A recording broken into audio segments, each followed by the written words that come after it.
Yo, what's happening? Sunday night. I'm here in the Bay, and it's showtime.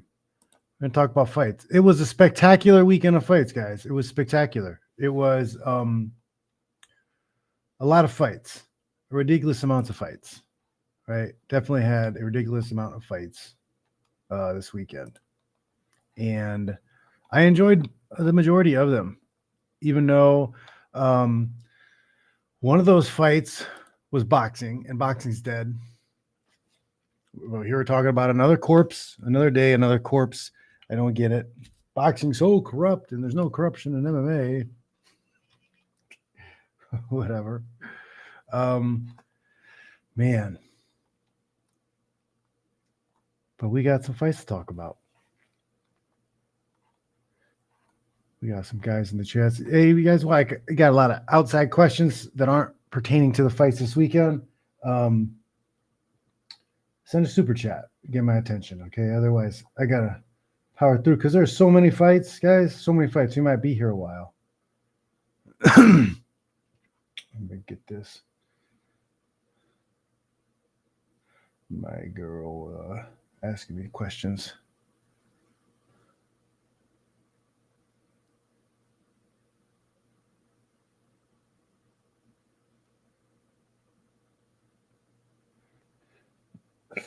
Well, yeah, guys, we had bare knuckles. Okay, we had Bellator. There's a Bellator event. If you didn't know, they were in Paris, and this is kind of a cool thing. Now is that's on Max. It's on HBO Max, which is I don't really understand, but it's on HBO Max, and I didn't catch the live play-by-play, or I didn't catch the live stream of it because it was in Paris and it was early. But I did have it on Max. I went to Max and went to the sports thingy, and it was there, and I watched, and it was great. It was great. I got to fast forward through a lot of nonsense. Like Chael Sonnen looks like MODOK. His head looks like MODOK now, and I just could fast forward through all of that MODOK talking nonsense. And yeah, it was enjoyable. There was a lot of good fights. You know, it's a lot of good fights, and it sucks that Bellator is basically defunct. It's really the PFL's owning it, running it, and these guys have a lot less options to get bidded on for fights. One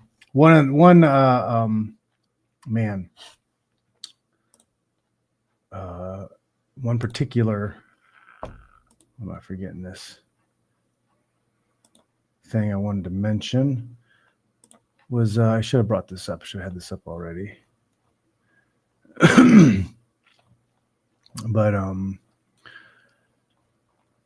Douglas Lima. Douglas Lima has been sitting in the sidelines for a long time because they don't want to pay him. They don't want to pay him. He's one of the top guys. He beat the guy who just won the belt, and they're just not putting him in the rotation. Why? It costs too much. Not because he's not good. It's MMA. I'm telling you guys, it's not a sport. It's a production. They're just casting roles. It's like a TV show. It's a reality show where your prize is brain damage. Man.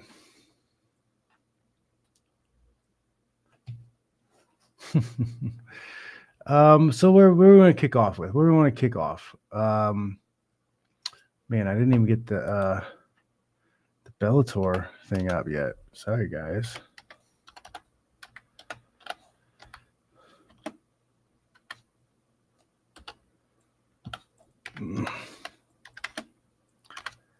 Be patient. Be patient. Sorry, I should have brought this up.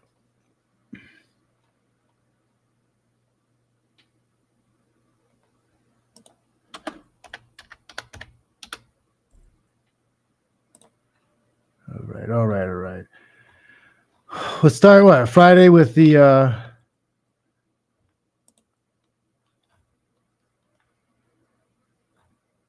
what is going on with this?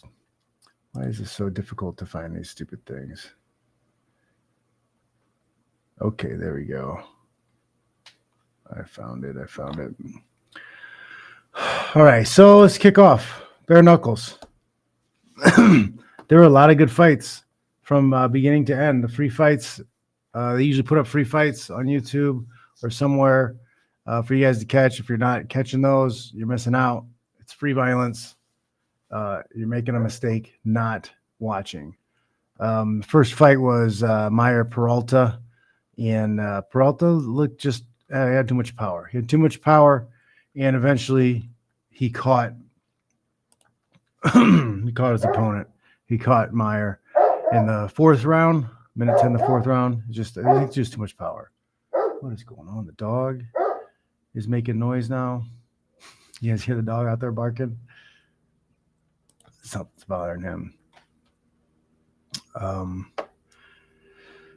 So many fights though. What was next? Kane Ramirez. Right.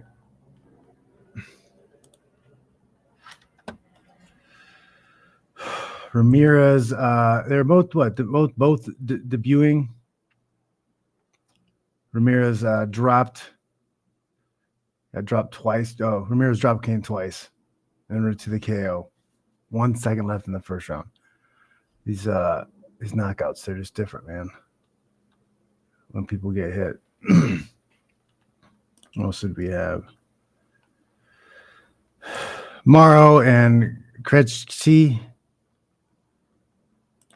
Morrow, too much. I don't know. Krejci didn't look like he didn't really know what he was doing there. I don't know if that was his first fight in there. He's still trying to figure it out. But Nate Morrow was able to get that done. Minute 59, the third. A lot of finishes. Tommy Steerdam from South Africa. He improved to 3-0. Was this a split decision with Corey Roberts? Some good fights. What were the big fights? Let's get to the big fights. There's so many fights. I don't know if we can go through all of them. Right. Braun McIntosh. These are some bigger guys. 3-0 for Braun McIntosh. I think he just got overwhelmed. McIntosh was just a juggernaut coming forward, and his output was too much for McIntosh. McIntosh seemed like he was a fairly clean boxer, maybe even the cleaner boxer. But Braun was just too much pressure, too many punches, landed too often. I think overall, McIntosh was probably the cleaner striker, better striker, but Braun was just a better fighter in that bare knuckle scenario. He was able to push through and throw a lot of punches. He come out with the majority decision on that. The next fight, Taylor and Roberts. This was a phenomenal fight, actually. Not from a technical aspect, but from like a blood and guts aspect. These guys both threw down. These guys look like miniature, like little Sean Sharks out there, muscle sharks out there throwing hard shots and getting after it. And it was kind of it was fairly close. It was fight of the night. They were talking fight of the year, possibly. And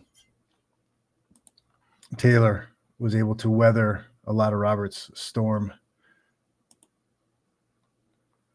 All right. Taylor is a top contender, number 5 contender right now for the lightweights.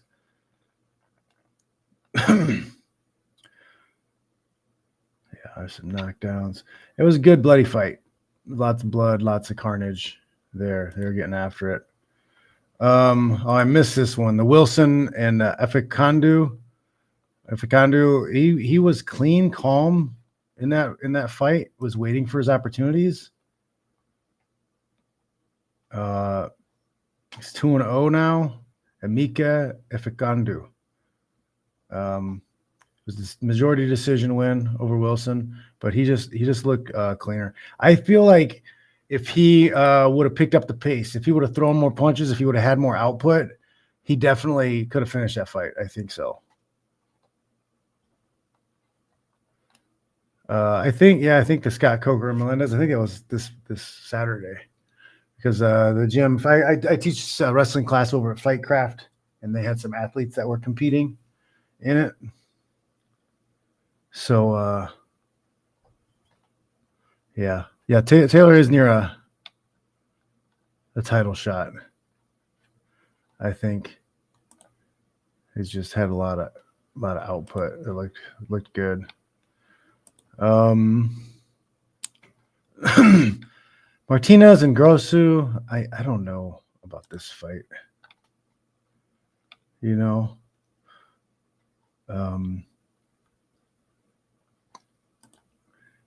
Martinez didn't look like he was in that great of shape. He didn't.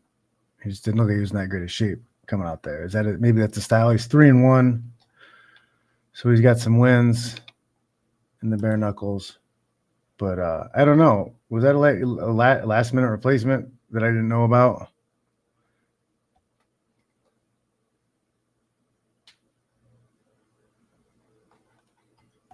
Yeah.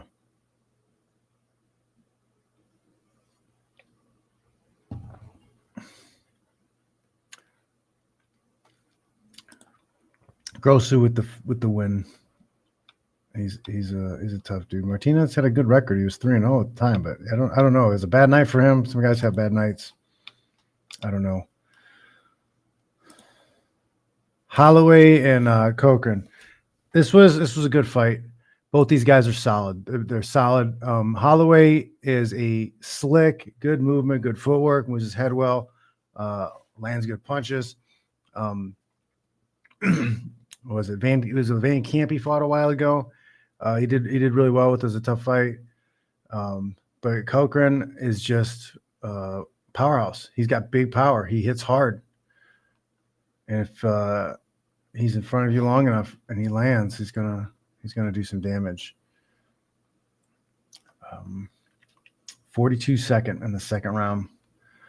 So he made it look not easy, but like I was not expecting him to put Holloway away in the second round. Holloway is a really tough fighter. I was picking Holloway to win this fight. I thought he would use his striking skills and his mobility to avoid the big shots and the heavy pressure from Cochran. I was wrong. Cochran was just too overwhelming, and that's one of those intangible things you can't really tell about a person unless you're in there with them. Is like how their power is, what their power feels like, and what that pressure feels like. It might look like somebody can handle it, but you don't know until you feel it. Really don't. Main event. Trinidad Snake, which is interesting. Last name is one of his parents. His last name is actually Snake, or did he add the Snake? That's the first time I've heard of somebody with the last name is Snake. And Pagu or Pagu's tough. You know, he can move his head. Footwork's decent. He can sit in the pocket and throw heavy punches. He plays a very good in and out game. He's tough. Trinidad was able to use his reach and control the distance. First round TKO over Pig. Who is the welterweight champ at that weight? Is he going to be fighting for a title soon? Yeah, it was. I don't know, man. Maybe it was kind of a freak stoppage type of thing, because it was weird, man. He landed an uppercut, and you could tell he landed an uppercut and like a hook. I think it was uppercut hook. So many fights get mixed up, but I remember the second he hit that mouth, he hit him with the uppercut, and I think he hit him again as they kind of separated, and he went immediately and was kind of like messing with his mouth, and he just he was done. After the round, he just walked over to the other guy's corner and was like, nah, man, I can't do this. I don't know if he got his teeth knocked out, jaw broken, what happened, but it was a nasty uppercut. It was. And man, the bare knuckle bare knuckle stuff's no joke. When you hit bone to bone, meat on meat contact, like he might have lost some teeth, might have broken a jaw. Hard to tell. Trinidad Snake is the number 2 contender. So he wants No Doubt Trout. You ain't nothing, Trout. He's looking to fight him. Wants a title shot. I don't see why not. He looks fairly skilled, tough. He's in a good position to win.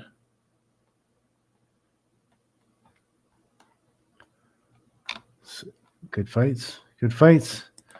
What do you guys think of the bare knuckles? You guys better be watching the bare knuckles, man. I don't know what you guys are doing if you're not. What are you possibly doing with your Fridays? I like it when the bare knuckles. I really like it when the bare knuckles are on the Friday. I do, because there's all the other fights on Saturday. I want to get my bare knuckle stuff in on the Friday. It's good.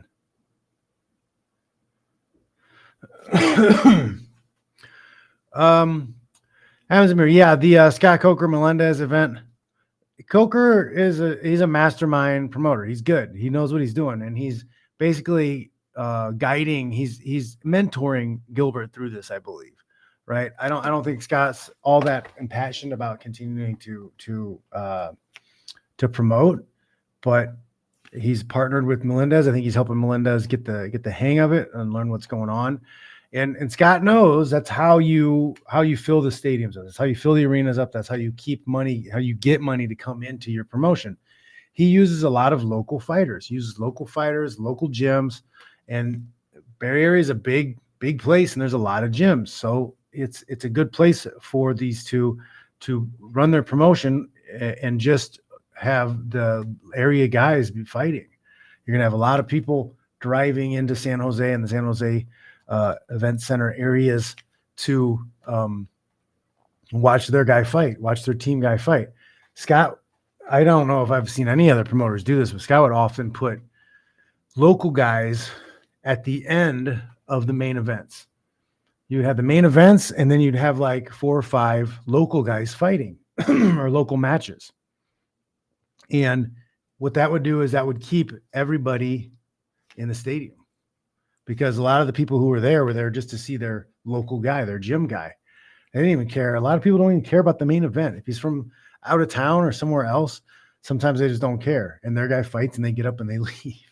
So you would put the more popular local guys at the end of the whole event. So we got people have to sit through the whole main card and then sit and wait to watch the fights afterwards.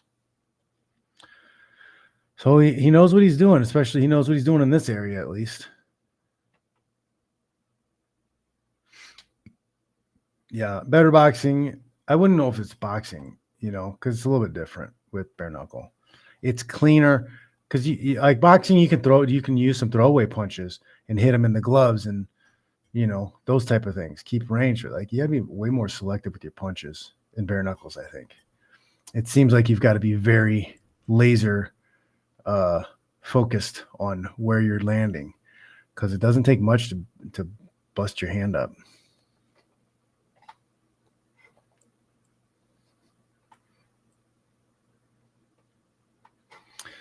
That's a good idea too, to not post the streams so people can't watch it live outside of the live event. They got to go to the show.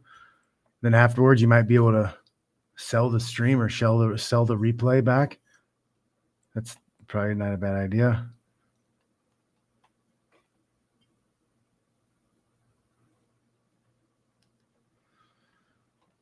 Yep. What is going on? All right. So then let's move along to Bellator. There were good fights. There were good fights on Bellator.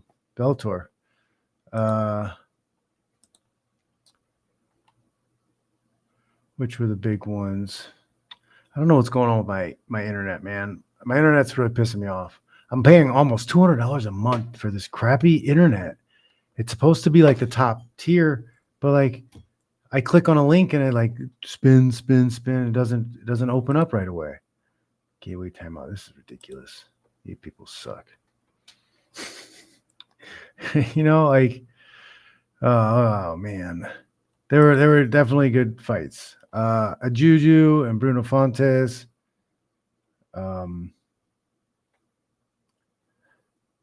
This is a terrible link. They don't have anything on this damn link. What is going on? Why is it all the stuff that's connected to Bellator is terrible?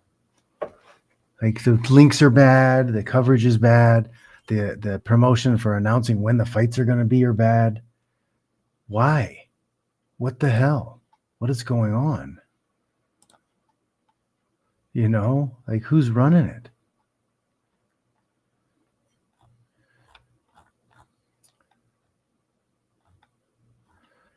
Let's see. Where are we at?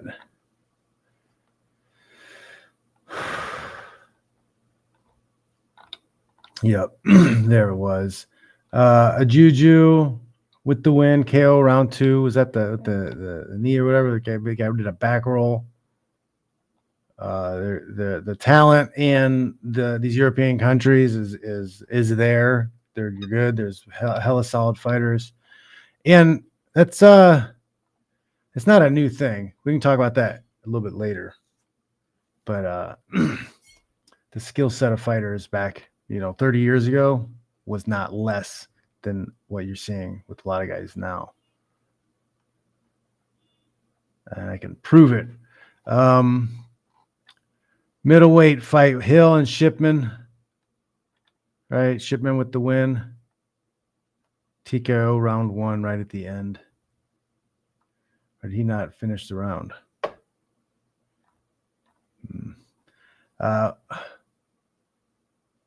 Barnouille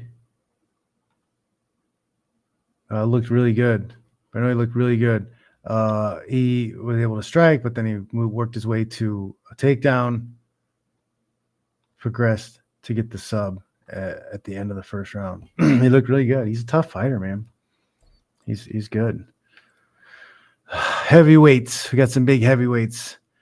Trabelsi and Sutherland. Trabelsi's a little bit undersized. He's a big 205 pounder, basically. Sutherland's huge, but he moves slow. And it looks like he gets a little bit tired. Trabelsi was able to win that. And he's going to have to put on some more size or figure something out, because it's going to be hard fighting big guys like that for 5 minutes. If he's planning on working his way up to title contention and being at the top of that weight class, he's going to have to get some size on him or something, man.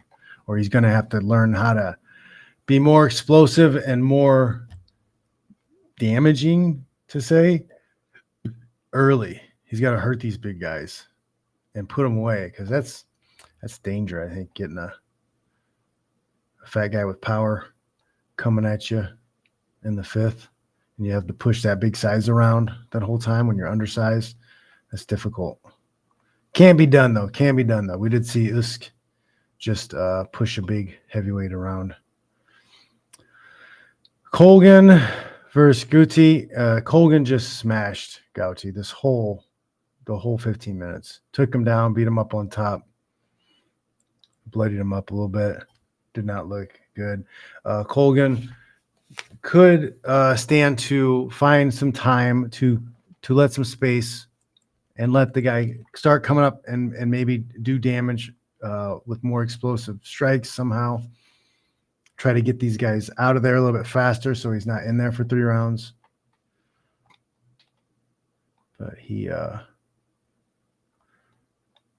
gets the win. Landu and Belharino. I missed part of this fight. From what I did see, Landu was looking good. He gets the decision.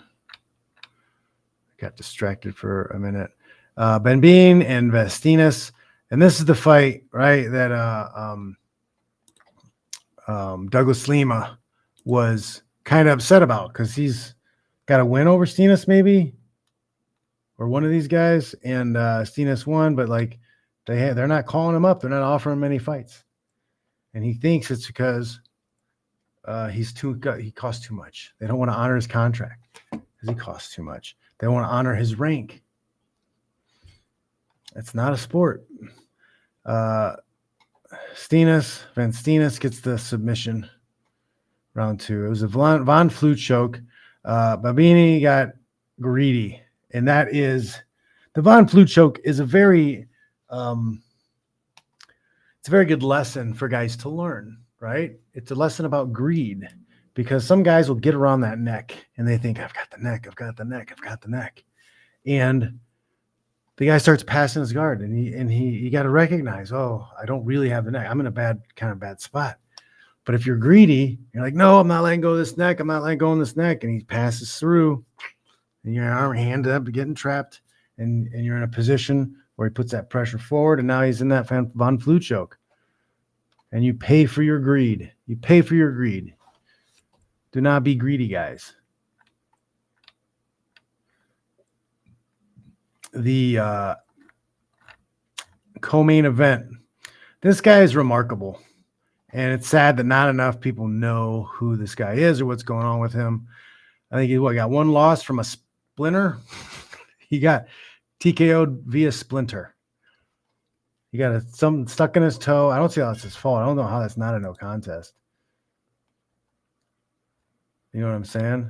Am I wrong? I don't think I'm out of line at all with that. He's got one loss, 6 wins, 1 loss. And that was because he got a splinter in his toe. And he's like, yo, I got something in my toe. And the ref's like, no, we got to stop the fight. You give up. That's weird, man. That's pretty weird. But that couldn't be, because it's not on something on his fault. It wasn't like he got kicked or he got choked or somebody did a special technique. He just got toothpicked in the toe. And they stopped it because of that. That was weird. That's a weird thing. But Doumbé is remarkable, man. Tico round 1. He handled Willis. He handles a lot of guys. He does some pretty incredible stuff in there. There's no way. They have him in there at lightweight? He's not lightweight, is he? I thought he was a welterweight. Right. Weight 170, yeah. Do they call it weird weights, like one championship or something? Then let's get into it. Main event. Okay. I'm just gonna put this up here. These guys. Main event. Patchy Mix. All right, Patchy Mix and Magomedov. His name's so nice that he said it twice. This was tough, man, because I'm a big fan of Patchy Mix. I think he's great. I think he's one of the best 135 fighters out there. He's really exciting. He's a multi-dimensional fighter who will take the fight anywhere. He'll use his striking to set up the takedowns to get to the submissions. He does a great job, but he doesn't pack a ton of power. Magomedov, good wrestler, packs a bunch of power, and he's tough as nails. I accidentally read something that came up and said Patchy won ahead of times. But when I was watching the fight live, I was watching with my girlfriend and my kid, my sons, and they didn't know the result. And I knew the result, and I was trying to figure out, okay, which rounds did he win, because he won the fight. And I'm sorry, man. I didn't have Patchy win the fight. According to the new scoring criteria, you must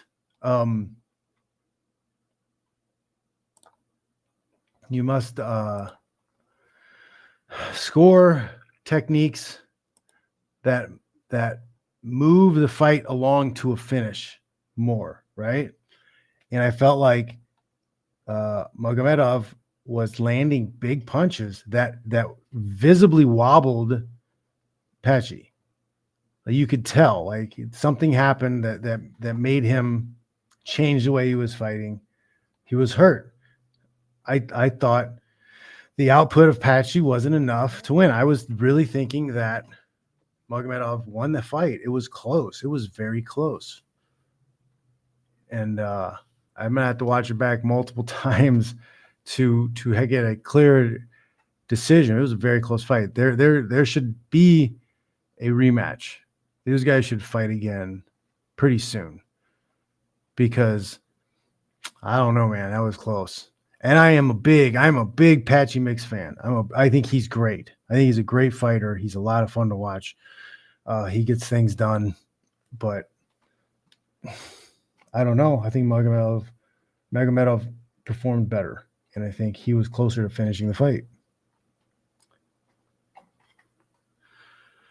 Yeah, the whole Cedric Pettis talk, like it was dumb. Like, why show us this fight? Like, quit pushing this other thing. I don't know.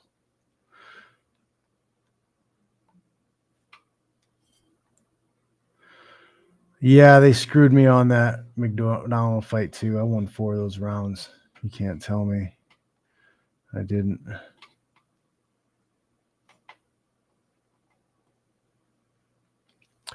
I think there was the times that Magomedov did hurt him and then kind of forced to clinch that might have hurt him and his ability to maybe finish the fight. But I still think it was, it was close enough to where I think he could have won. But that's the thing. Yeah, when you have those type of situations, it's coin toss. It's a coin toss. So I don't know. When they're looking back at the stats, it kind of looked like Magomedov landed more too. I don't know if they have. Yeah, okay. So I'm going to show this again because they got it right here. Right? So you can see, right? Patchy's landed versus thrown. Strikes landed, thrown. Magomedov had more strikes landed. Arm strikes landed 11-2 to 2. Like Magomedov had less leg strikes by 1. Grounded strikes landed. Magomedov had 1 but didn't land. That's weird. No one had takedown attempts. Yeah, so on the stats, you got Magomedov winning on output too. So it looks like Magomedov. It kind of looks like he outperformed him. And I'm a Patchy Mix stan. I think he's great. That was close. Yeah, the 4 submission attempts. I don't. Stats are not correct. Okay. Wait, I mean the submission attempts. I think submission attempts are as good as a punching attempt. If you don't get it, it didn't do anything. I don't. Right? Because I've been in fights where guys hold on to your neck. It's not a submission attempt. They're stalling. Like they're not close to choking you. They're not doing anything other than holding on your head so you can't get your head out and elbow them in the face more. So I don't believe in the, unless the guy starts going limp or unless you're cranking on the ankle and it actually hurts him and he has to limp out of it or something. I just don't, because submissions, you have them or you don't. Same thing like a punch. It either lands or it doesn't. I don't really think just a bunch of submission attempts, because you can just go for a submission attempts and like, I kind of went for his arm. I went for this. I went for that. And then like, you're not really doing anything. You're not controlling anything. You're not doing any damage. You're not actually threatening the finish. It just looks like you're going for a lot of stuff. I don't know. I have a lot of problems with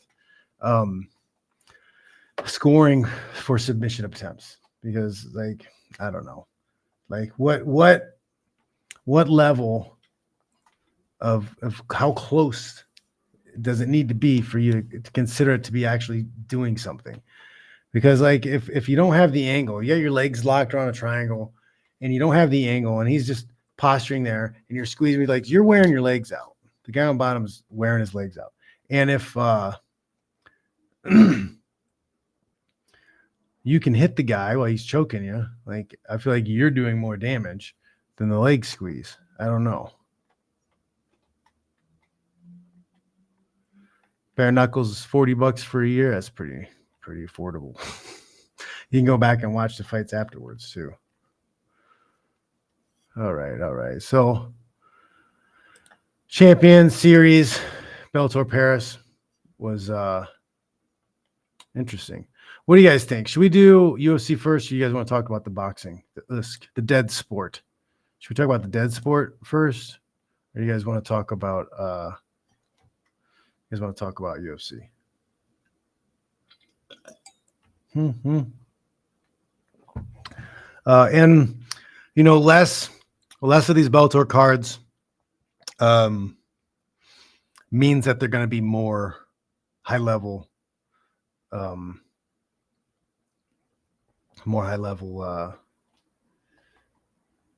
fighters on the undercard. Like the whole card is stacked. That's what I really liked about this last card. It was good fights all the way through. It was stacked all the way through.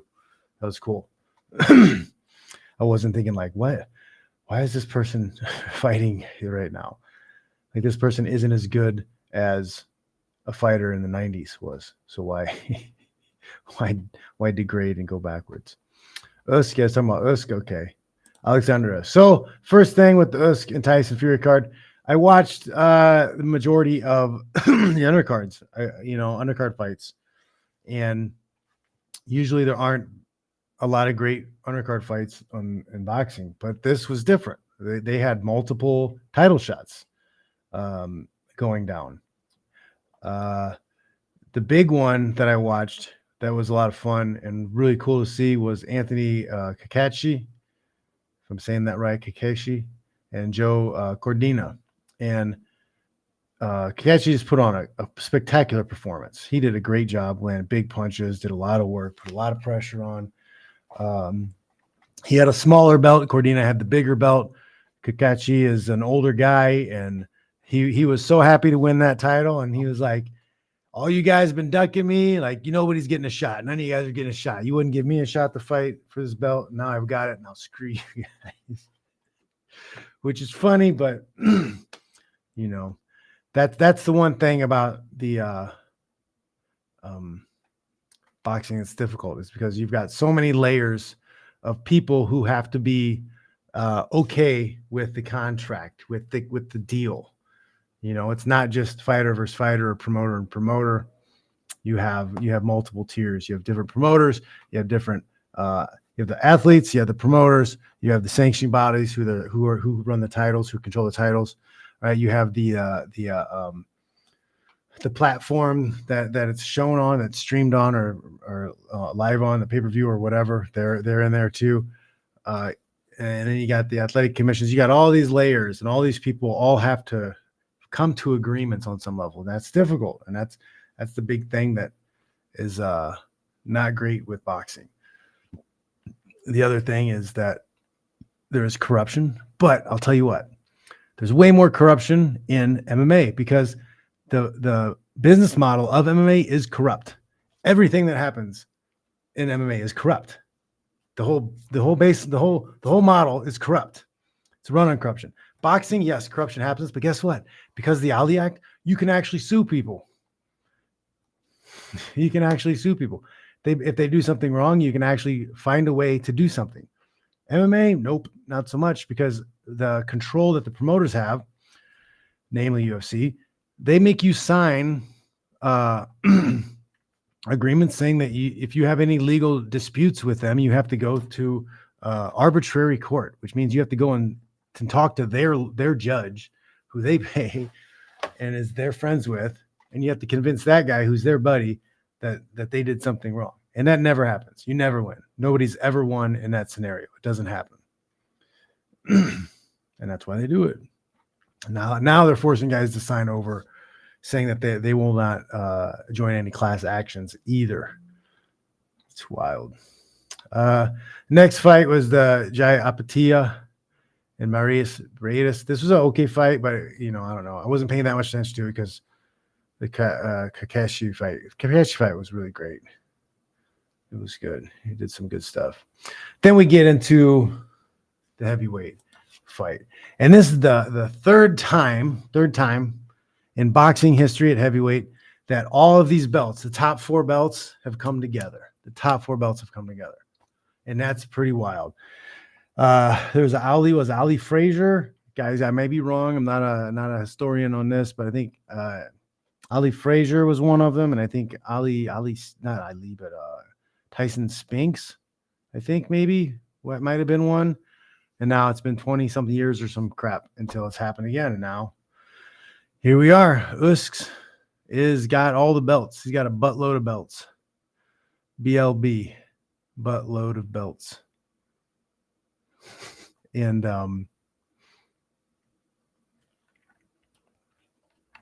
that was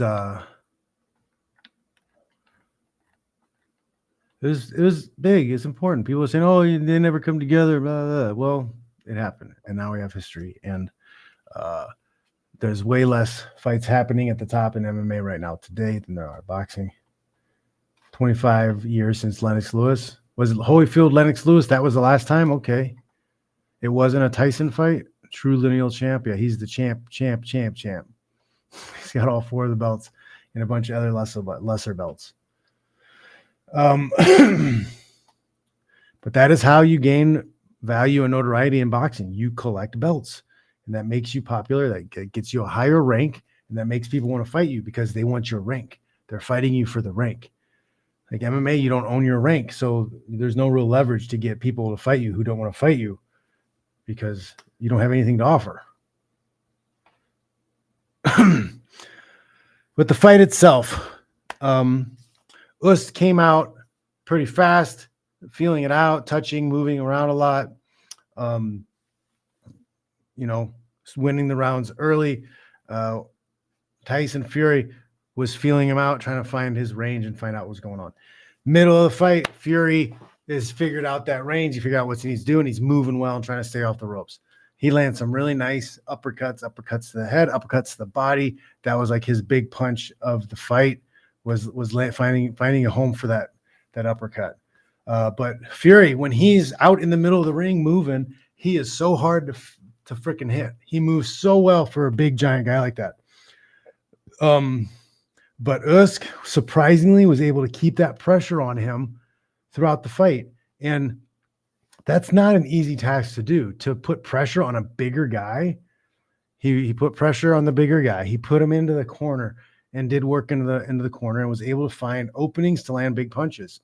And that 9th round, when he almost finished that fight, and that's a little controversial to me too, because I've seen boxing matches where the guy was getting tagged up less.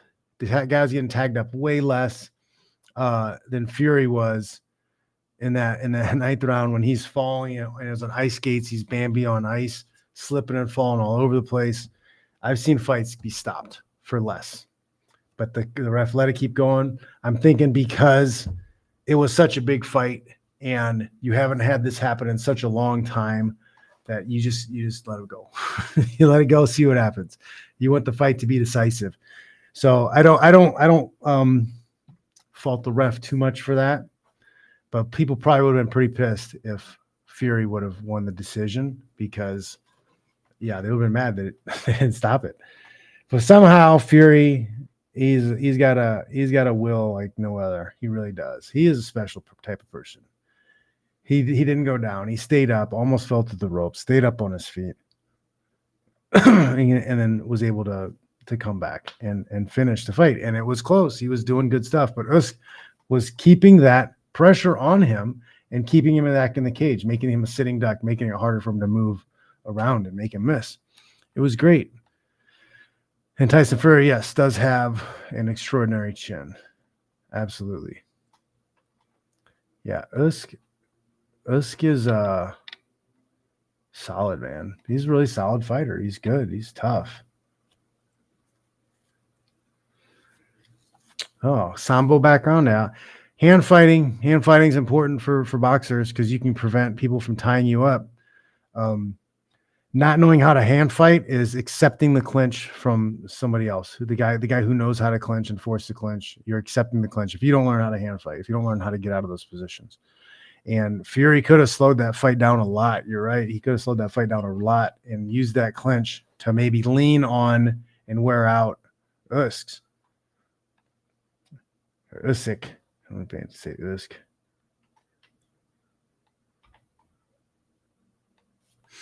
But it was fun, man. It was a fun fight. It was great. All these dorks, boxing dead, so much more corrupt. No, it's not. It's not more corrupt than MMA. It's not. It's not. You have legal recourse in boxing.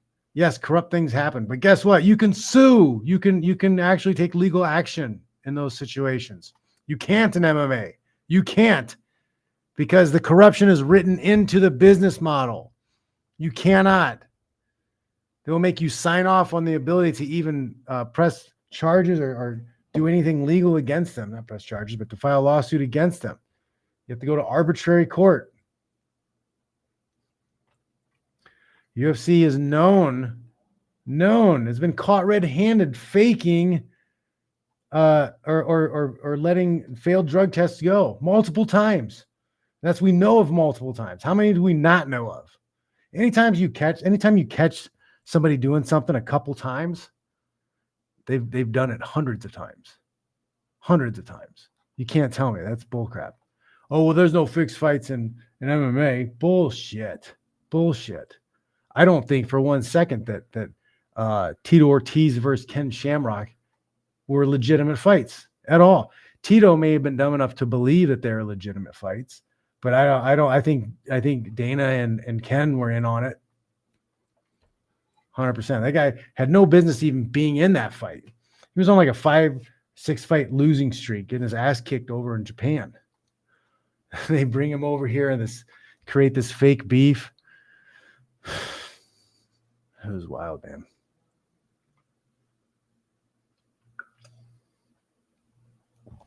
Oh. And we'll get UFC. We might go a little bit long today, guys. Right, UFC. I watched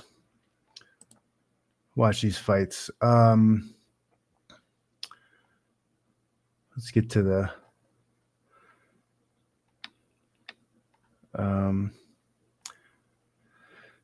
I like Tang Hali. One decision, tough, but he used it way too much grappling, didn't open up enough to because and not saying from my perspective, but I know how the UFC works. If he wants to get pushed, if he wants to get bigger fights, he's gonna have to open up more. He has to, whether it's on top or on his feet or whatever. A bus. What is going on with the bus, guys? Am I missing something here? Because a bus looked like a world beater. He looked like a world beater. Where was this a bus when he fought Strickland? Where was he? Was he sick that night? I wonder if he was sick. Right? Barallo. He lost to Barallo 2. He lost to Strickland. He lost 2 in a row. But he looked like a killer again in this last fight. And I feel kind of like they wanted the Alves guy, Warley Alves, to win. I don't know. Maybe they're just giving this guy the sink or swim chance here. But Abbas looked really tough in that fight. This girl fight was funny. Gato and Vidal. Gato won with a punch to the boob. She jabbed a titty, and Vidal was out. That's a first. I have never seen a titty TKO ever in my life. That was the first titty TKO. I have not seen it. Boom, right in the boob. She's like, oh no, oh. She's like, that's just no, man. This stuff hurts.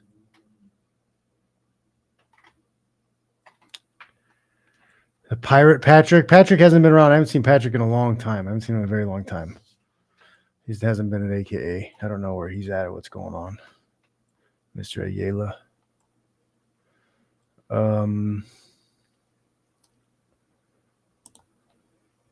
Let's get back to this. This fight was very interesting. Omar Sai versus Tuco Tokos. Sai looked incredible. He's 10-0. Good wrestling, striking looked pretty good. Like this guy, I haven't heard of him. I don't know where he's from.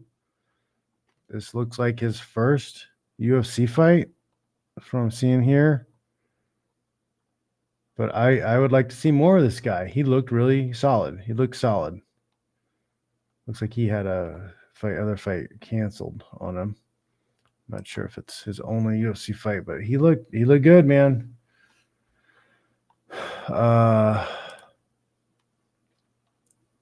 Nolan gets the finish over Martinez. He was kind of losing that fight, right? That was a comeback win for him. He got cut up and was a little bit bloody, but then he came back. I don't know if it was an elbow, but he did something was made Martinez start to bleed, and then ended up getting a TKO, 350 round one. But that was a hard fight. He had to come back. It was a hard fought win because he had to come back. Martinez started strong. Angela Hill with another win. Adrian Yanez came out hot and fast. He did not want to be in that cage very long. He looked like someone stole his sandwich out of the refrigerator at the office, and he was ready to go to work. Gorimbo. This guy is potentially going to be tough and could be decent. They hyped him up a lot because The Rock bought him a house. The Rock bought him a house with the shoe money he earned from enslaving the athletes, make him wear their shoes. How nice of him. Kalen Williams, right? Chaos. They're calling him Chaos. He is a South Bend guy, Indiana guy. He landed an incredible overhand right. Jab to the body, and they were talking about it. They're saying Chaos likes to go to the body to draw the guy's eyes and hands down and then come over the top with the 2-3. And what do you know? He jabs to the body, he comes overhand, lands a super square punch right to the orbital of Harris. Harris hit the ground, rolled over, and was just holding his eye. It looked like a bare knuckle knockout, the way guys get popped in certain areas and just say, no thanks, I'm done. That was one of them. Main event, right? Barboza and Murphy.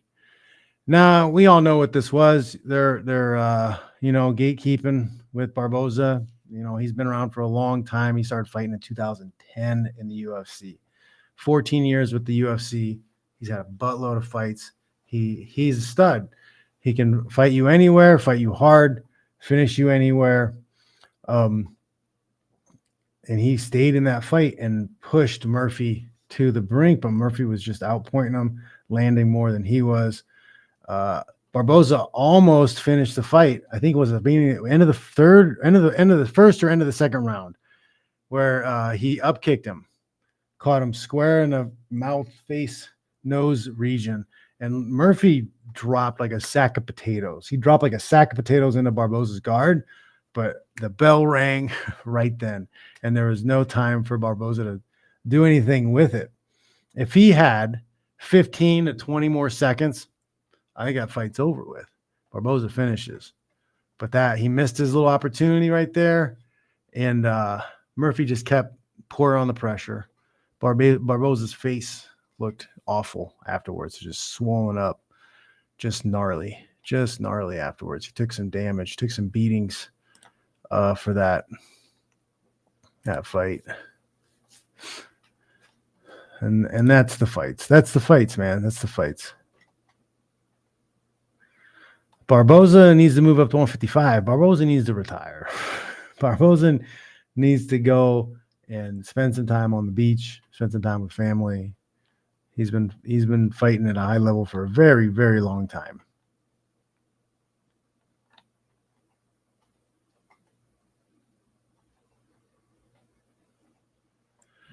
Dana, I don't know who Charlie Zelenoff even is, man. I'm not in the loop. If anything, got Dana White pay-per-view. They did the what's his name fought, right? The Punk guy, CM Punk guy. That's your answer. Anything that makes them money, they're going to do it. They don't care. They're promoting slap fighting. Like, we're going to promote guys giving each other brain damage. So cool. Such losers. It's just disgusting. It's disgusting. It's gross.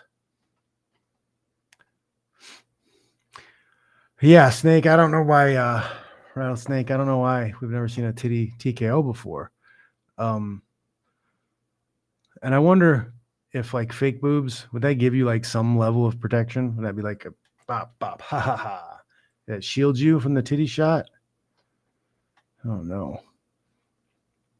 That might be a new targeted, like you push kick a titty. That shit would hurt, I bet.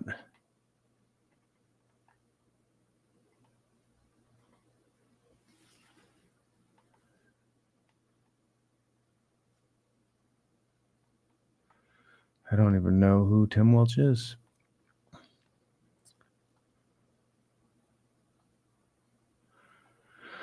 Yeah, that's gonna. I don't know about that at all. The Rock being Mark Kerr in a movie, like, I just don't. I don't think he can play the character. Is he? Is he gonna? Is Rock gonna talk like this because Mark Kerr was kind of soft spoken and he kind of had a lisp. There were a lot of guys who were saying Mark Kerr was gay for a while because it's like he had really red lips. They're like, no, he's got lipstick on. He's totally gay. Like, because listen how he talks. And I don't know. Is The Rock going to be able to emulate? Does he even know? Does he know anything about Mark Kerr?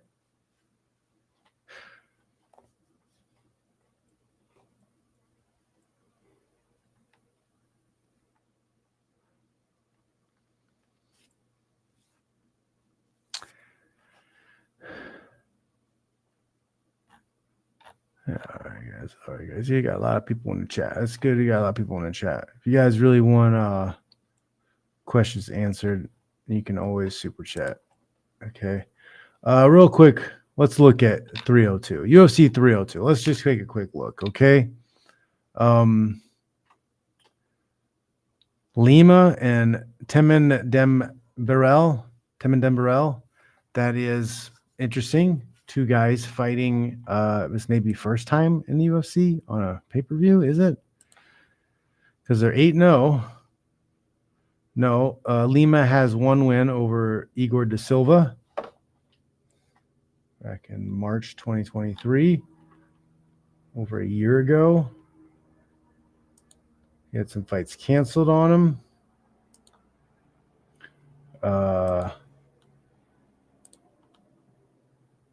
And then Temin Dembélé. This is, it looks like it's his first fight.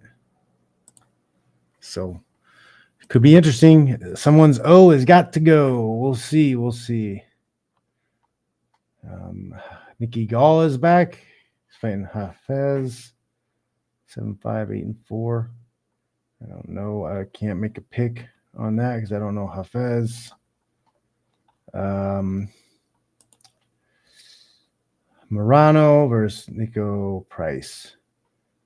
Could be tough. Nico's a tough fighter. I lean towards Nico just because he finds a way to win sometimes, but I don't know. Morano 24-9, won no contest.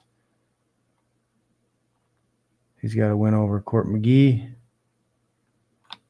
So we'll see what he's been fighting for the UFC for a while, huh? The Great White. Why have I never heard of this guy? Alex Morano. He lost to Buckley. He beat Tim Means. Lost to Punzahibo. He beat Semelsberger. He beat Zawada, beat Mickey Gall.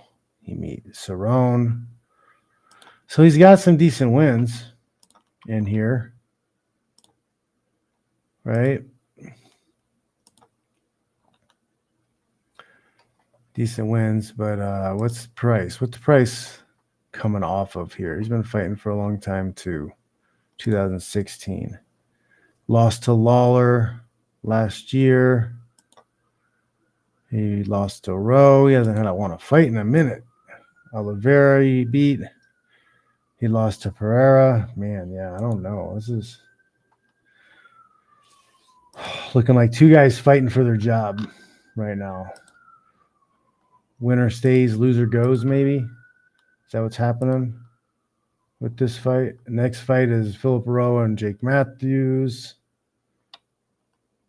Dawson, Zaletsky, Almeida, Kopylov. Kopylov's super tough, but Almeida here. It's a middleweight. That's his first. Nope, he's got a Budka win. So he's got one win. He's fighting Kopylov. Some of these, yeah, I can't pick. I can't pick. It's too close. I like Kopylov though. He's tough. Just because I haven't seen Almeida fight, I'm leaning towards Kopylov. So you got Randy Brown and Dos Santos. I am not familiar enough with these guys to make a call. Big Almeida versus Romanov. Big boys throwing down at heavyweight. When was Romanov's last fight? Last year, he beat Ivanov. He lost to Volkov. Lost to Tabura. He beat Sherman. Beat Vandera. Juan Espino he beat. He's got some wins. Got some losses. Not sure how he's going to match up with Almeida. Almeida, if he can get the takedown, right? I've got a lost to Blades, round 2, 36-second knockout. Beat Derek Lewis. Just took him down, mounted him a bunch. Rosenstruik, same. If he can, yeah, that's what it is, Almeida. If he can get inside and take you down, he's going to win that fight, I think. But that's it. Can Romanov land big punches before Almeida gets the takedown? And if he's got big punches, he's always in the fight because Almeida seems like he has a trouble finishing from top. If he can't submit you from top, he doesn't really beat you up and get you out of there. This could be good. Kevin Holland and Michael Oleksiejczuk. I don't know. Holland's so crazy. I have a feeling he's going to catch him. I have a feeling Holland's going to catch him. Sean Strickland, Paulo Costa. This is going to be a fun one. This is going to be fun. Will Sean Strickland win this fight, put himself back in position to fight for a title again? Or is Costa going to expose Strickland's lack of wrestling and grappling ability? But I don't know. Maybe Acosta won't even try to grapple. You know, these guys often fall in love with their power, their striking. When he fought Izzy, I don't think he really tried to use his wrestling much. Didn't try to get the takedown much. I think if he wants an easy path to victory, he used a lot of head movement, a lot of feints to get in, force clinch, and make Sean Strickland wrestle, neck wrestle, hand fight in the cage. Do a lot of clinch fighting, pull him down, knee his legs, knee him in the belly. Just make it ugly on the fence for the first 3 minutes, if not the first round. Okay, if this is a co-main 5-minute round or 5 fives, I would definitely take that first round just to make him work, drag him out into the deep water, make him breathe, take him down. But don't wear yourself out taking him down. Just lean on him, put him in the fence, beat him up, make him work, make him tired, right? From all the extra gravity. You're turning the gravity up on him. I think that is a good way to beat him. Then once he's a little bit huffing and puffing, later on, beat the legs, beat the hell out of the legs. I don't feel like Strickland checks very well, and I haven't seen too many people force him to clinch and grapple much. I think that's a path to deal with him. Because if you just play the boxing game, that's what he wants. He wants to draw you into the boxing game. He wants to counter-strike you and hit you there. Don't play the game. Makhachev and Poirier. Of course, I'm leaning towards Makhachev because he's such a stud. good striking, great wrestling, great submissions and jiu-jitsu from his back. He's got a lot of tools. He's got crazy cardio. I'm leaning towards Makhachev. I think Makhachev wins his fights, but Poirier is Poirier. Dustin Poirier is Dustin Poirier. He finds a way to win sometimes. I did not think he was gonna win against Benoit Saint-Denis. I did not think he was gonna do it, but he stayed in there. He stayed in the fight. He stayed tough, stayed in the pocket, and landed big punches. Anybody who's able to carry the type of cardio that Poirier has and land with the power that he has is dangerous, and he's dangerous for 25 minutes. And Makhachev will not be able to make a single mistake in this fight because Poirier would put him away if he makes a mistake. But my money's on Islam. My money is on Islam. But I'm not counting Dustin Poirier out ever. Like I couldn't count him. You could make him fight King Kong, and I'd still like maybe it's Dustin Poirier. Okay, Dustin Poirier, and he just does what he does, right? You got it. That's what I'm saying. All right, guys, what you got? You got anything in the comments for me?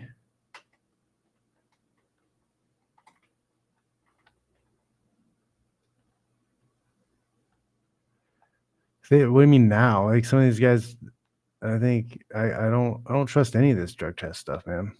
They have the guys and the favorites, the haves and the have-nots. The haves always find a way to get past things. Tom Aspinall's cardio and John Jones fight. I don't know. Has he gotten tired? Who did he get tired against? Did he get tired and lose? If he's able to keep pressure as a big guy and have pretty decent cardio, that's a huge advantage on him, especially with something like with John Jones. I would force, if I'm a bigger guy in that fight, I'm going to force John to clinch a lot. I'm going to. We're going to hand fight quite a bit because I'm going to lean on him, and he's going to get tired. I may take 2 rounds of leaning on him and just beating him up in the cage. If I can get close, I'd work on my outside leg kicks, calf kicks, so I can do it at range in case Jones is moving laterally a lot. I'm going to chop and stay away from him, stay away from that reach, and then I'm going to use head movement and feints to get in close and push him into the fence. When we're in the fence, I'm going to beat the legs up as much as I can, pull his head down as much as I can, and beat him to the body, knees, all that. Make him work, make him carry weight, try to wear him down, try to make him slow down.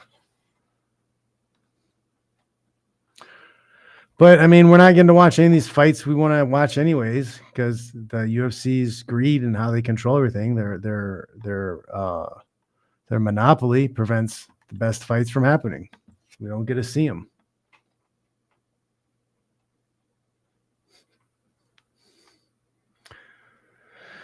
ButcherBox, I've heard of ButcherBox. I've had a few people recommend ButcherBox to me before. I could maybe look at prices or whatever and check them compared to like Costco because I usually buy stuff from Costco, and it's good. It's good. Prices have just been ridiculous though.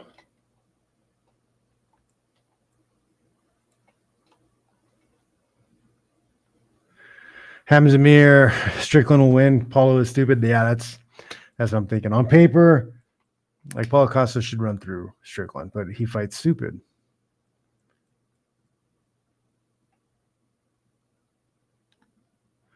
So John, the guy, somebody, man, I didn't hear much about it. I heard there was a headbutt and I saw some blood, but I didn't know there was an eye gouge and blindness. That's wild.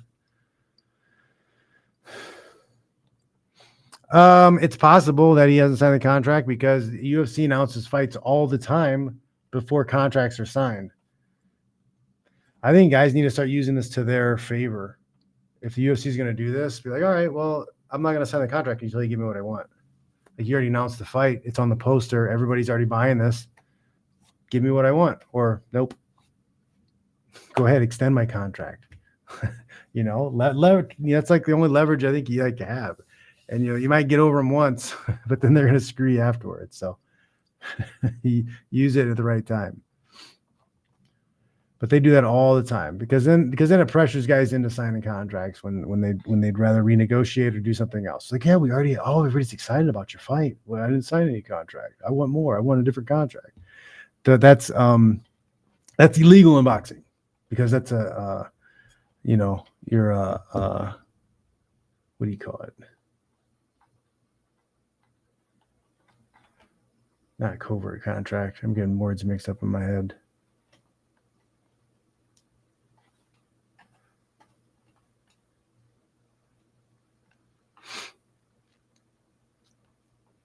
I heard that did you guys see that Anderson Silva was going to fight Terry Crews? Anybody else see that? Did that come across your timeline? That's wild.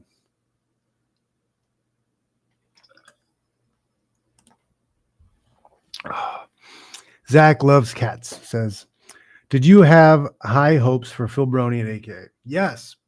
Phil was a good friend of mine. He could wrestle. He was strong. He was smart, even though he lost his temper often and didn't act like he was smart. He was very smart. He had a very high fight IQ. He understood the game very well. And he was an entertaining person. He was entertaining on camera. He had charisma. So, yeah. But I don't know. Phil's worst enemy was always himself. He was self-destructive. I was trying to start not a documentary, I'm sorry, but a reality show. It was me and Phil, and we are going to get some other guys from AKA and other people, and we wanted to kind of do like what's that the Entourage show, right? Entourage themed like thing. It wouldn't be just about the fights and whatever, but like the life, the social life, things going on, the friends, the families, that stuff. We were trying to do something around that line, and we actually had sold the idea to a production company. So I made $500 on that. And then we're working on like the sizzle reel, and we had the international rights we sold. We had somebody who wanted to pick up and show it internationally, but we couldn't find a domestic home. So that kind of killed it. And then I don't know, feel like I moved to Vegas basically for that reason, because I thought there was just more opportunity, bigger names, more stuff to do. It would have been easier to film a show in Vegas, and we had a good gym at One Kicks, great trainer. But I don't know, it just didn't materialize. And then Phil kind of disappeared. Like when I got to Vegas, he just kind of wasn't around. Like we were going to train together every day, and I was going to help him with his ground, and we were going to like make comebacks and kick ass and all this stuff. And then I don't know, he wasn't really interested. And I started doing pro wrestling stuff with Bonner, and yeah, just wasn't really around.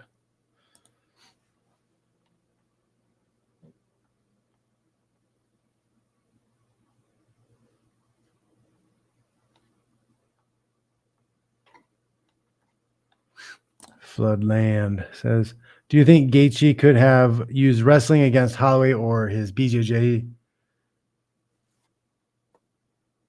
too weak? No, I think Gaethje would have had a much longer and much longer career if he would have used his wrestling more. He took way too much damage. He traded way too much. Yeah, it's fun for people to watch and they like it, but I think in the long run, he makes less money. He has less chances at fighting for titles. And I think long term, he's going to have more health problems. But like there were like 5 or 6 amazing fights. He had great fights, but like just tune it a little bit. Use the wrestling a little bit. He could have used that wrestling early to get them thinking about wrestling, and then open up with the hands and tune them up. And then, I think he made a lot of good changes with the camp he was working with picking his spots and being cleaner and more defensive with his stuff. Dog's barking at me. He's mad at me because I'm taking too long here. But yeah, I think that wrestling could help him a lot.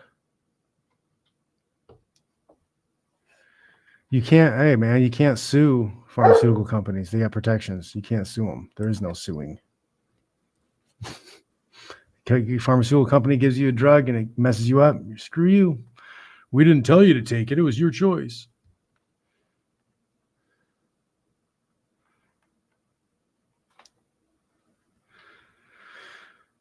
Paulo, he's still on the main event because he still has notoriety. He's still got big muscles. He still makes funny tweets. So, it'd be different, if we had a legitimate sport and you owned your ranking, like the co-main event would be there because they owned a ranking that, put them in a good spot.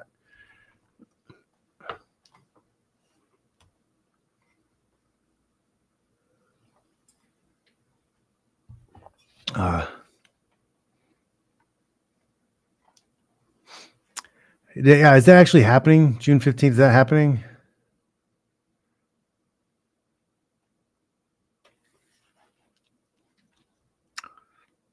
Which doc is on Tubi? Fight Factory? No, that's a different one. We had a different one.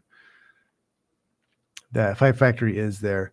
We got screwed on that though, because we filmed that and we sold to a company, broadcast company, whatever, and that company turned overnight into an all women's channel. Like after we sold it, I can't remember who bought it, but it was like some actress or singer chick or something, and it became like a Latin female channel, and it's like Fight Factory and all these women shows. It was a bizarre, but you can watch it. I think it's up on something. You can watch Fight Factory now.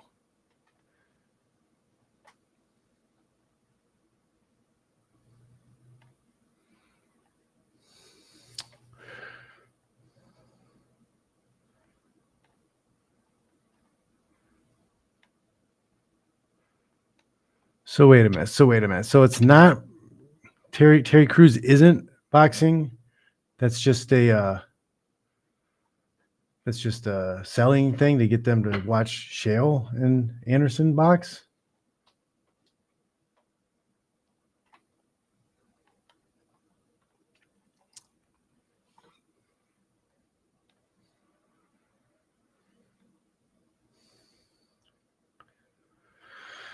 The Learn to Fight videos. I haven't done Learn to Fight videos because I don't get monetized on them in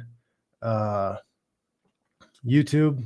I don't make any money for them, and sometimes YouTube gives me strikes and cancels suspends my channel and stuff. So it's like it takes time, energy, and I don't get any reward for it. It'd be different if I got a bunch of super chats. I started doing them as live streams because I couldn't make money on it if I just posted it as a video. So I started doing live streams on it to see if people would show up and do super chats for it. But I just don't do it because nobody was paying. I wasn't making any money. It was a lot of effort and energy to do. I have a bunch of fights saved to do a bunch of these breakdowns for, but I just wasn't profitable, and my time was being wasted. I'd like to do them. They're a lot of fun, but I would need people to actually show up for the streams and do super chats. So I don't know if there's a time, there's a day of the week that you guys know that super chats or you guys show up and throw some money my way and make it worth it, then okay. But I didn't want to get my channel canceled because I'm doing these and I'm not making money through ad shares. So I don't know. I have another show. I'd like to do more of those, and I'd like to do another show idea I have where I go through old fights. Hamzamir he sent me a link to this 2001 tournament in Kuwait, and it had Dave Mena, Matt Hughes, Pele Landis,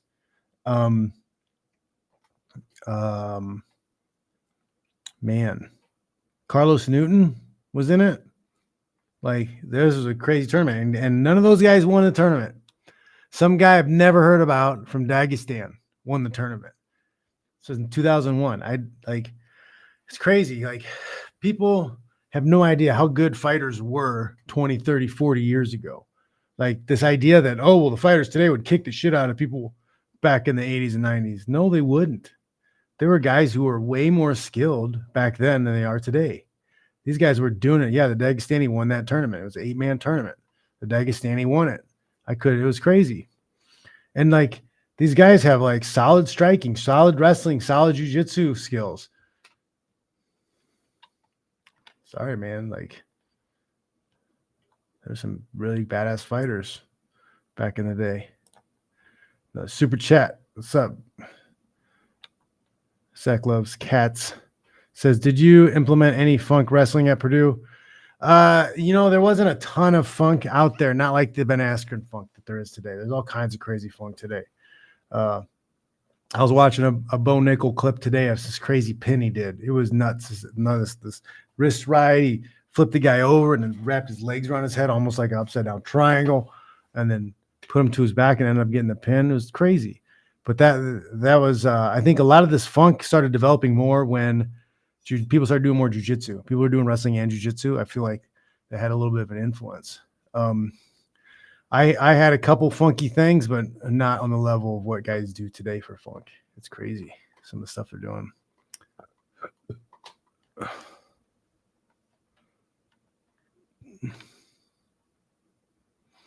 Yeah, Dagestani didn't do good in Pride. Could have been because they were in Kuwait for those fights, and maybe it was closer to his home. I don't know.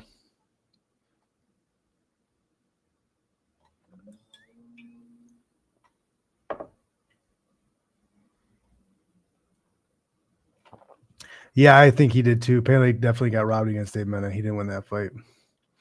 And that was the first time that Dagestani finished Dave Mena. It was the first time I think he got finished.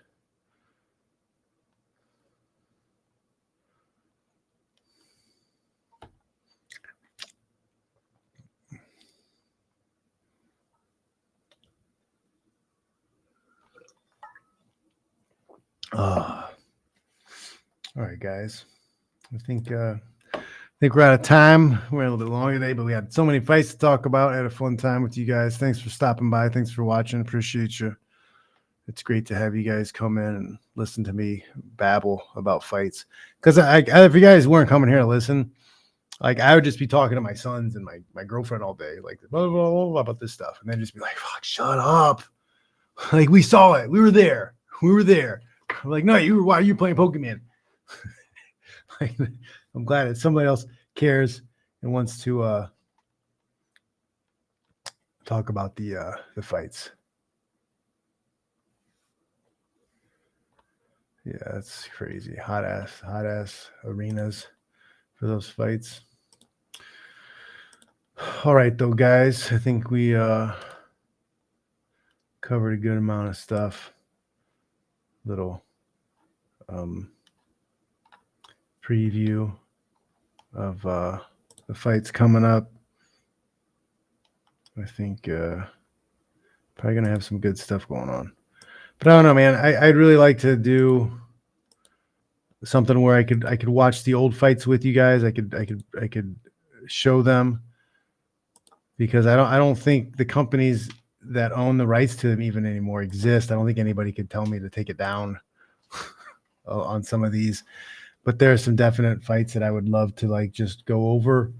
And I don't know if I should do a separate show somehow, or maybe you could do a segment on this show and we just show one fight. But I'd love to go through and watch these old fights and tournaments and stuff with you. I know some of them I can't do. Like I would love to do the Pride Grand Prix tournaments. I would love to like sit and watch those with you guys, but I don't think I could, because UFC owns the Pride stuff. So I don't know where I would hold them at, because they'd all get shut down. So kind of sucks.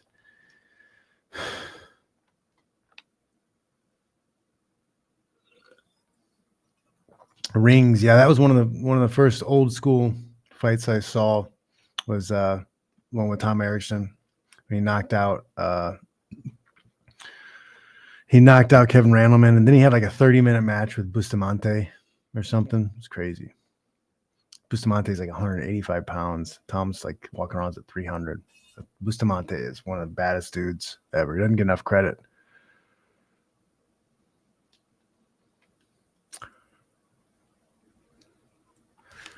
So I mean, like some of those older fights, I don't know if they're copyrighted, and the companies that copyrighted them, I think, are defunct. So if there's nobody who could even have a copyright strike or sue you for it, I think you could probably show some of those. You know, I don't know. I don't know how that works. But it sucks. It sucks. It sucks that we can't. There's so many people who just don't understand the history of fighting, and they don't understand how. No, it didn't start in 1993, guys. At mixed martial arts, no holds barred, shoot fighting. It did not start in 1993. It did not. UFC was not the first. Was not the first. Okay, it was not. The Fertitas, when they bought in 2000, they were the first to understand how to monopolize a title. They understood how to do that. They understood how to do that because of their boxing experience, what they've known with boxing. Yeah, Rings would be good because Rings, you know, it's a Brazilian company, right? And probably defunct. Who's going to come after me and shut that down? So if you got a link to that Rings tournament, Hemzemir, maybe we do that. Maybe we do that and watch that one. That would be cool. I think that one where we watched, because that's on YouTube, right? The one we just watched, the one I watched this the other night.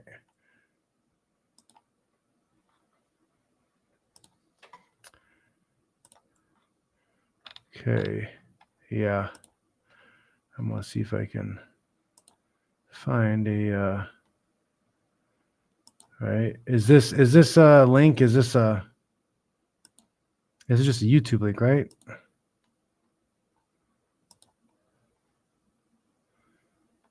I'll put this in, you guys. Hopefully this doesn't get anybody in trouble.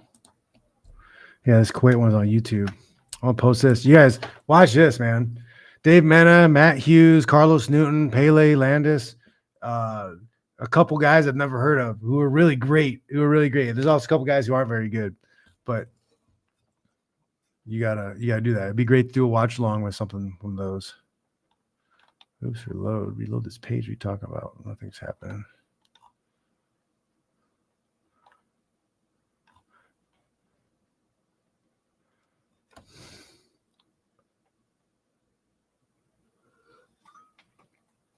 Yeah, that may be what we have to do is we do a watch along and you guys throw some super chats and that'll work.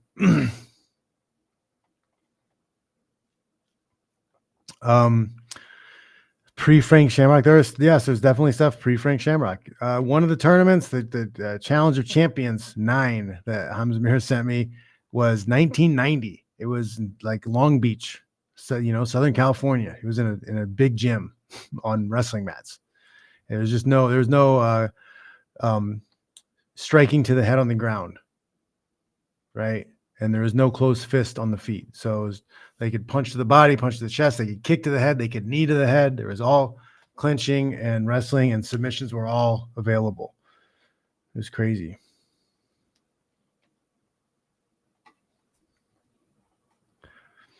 Did he? I mean, I don't know. I'd have to go back and watch that fight. Did Romero actually try that hard to take him down? Did he? Because just because one guy who's a wrestler didn't have a takedown against the guy in a fight, like Romero hardly ever took a shot. I don't ever remember him punching to clinch, getting to clinch, and then forcing a takedown. He stood. He was a stand-up fighter. Yeah, he wrestled in the Olympics, but he was a stand-up fighter. Like the majority of his fights are all stand-up. He's not using his stand-up to get inside to wrestle. He's standing up to stand up. I don't know. I think it changes a lot when a guy's not even trying to use his best assets.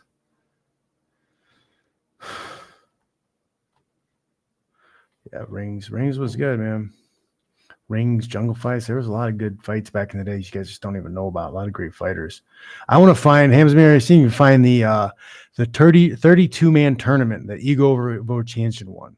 If you can find that 32-man tournament that Igor Vovchanchyn won, that's something. That's something to watch right there. 32 men in one tournament, one night. Igor Vovchanchyn won that, dude. That's just king shit right there.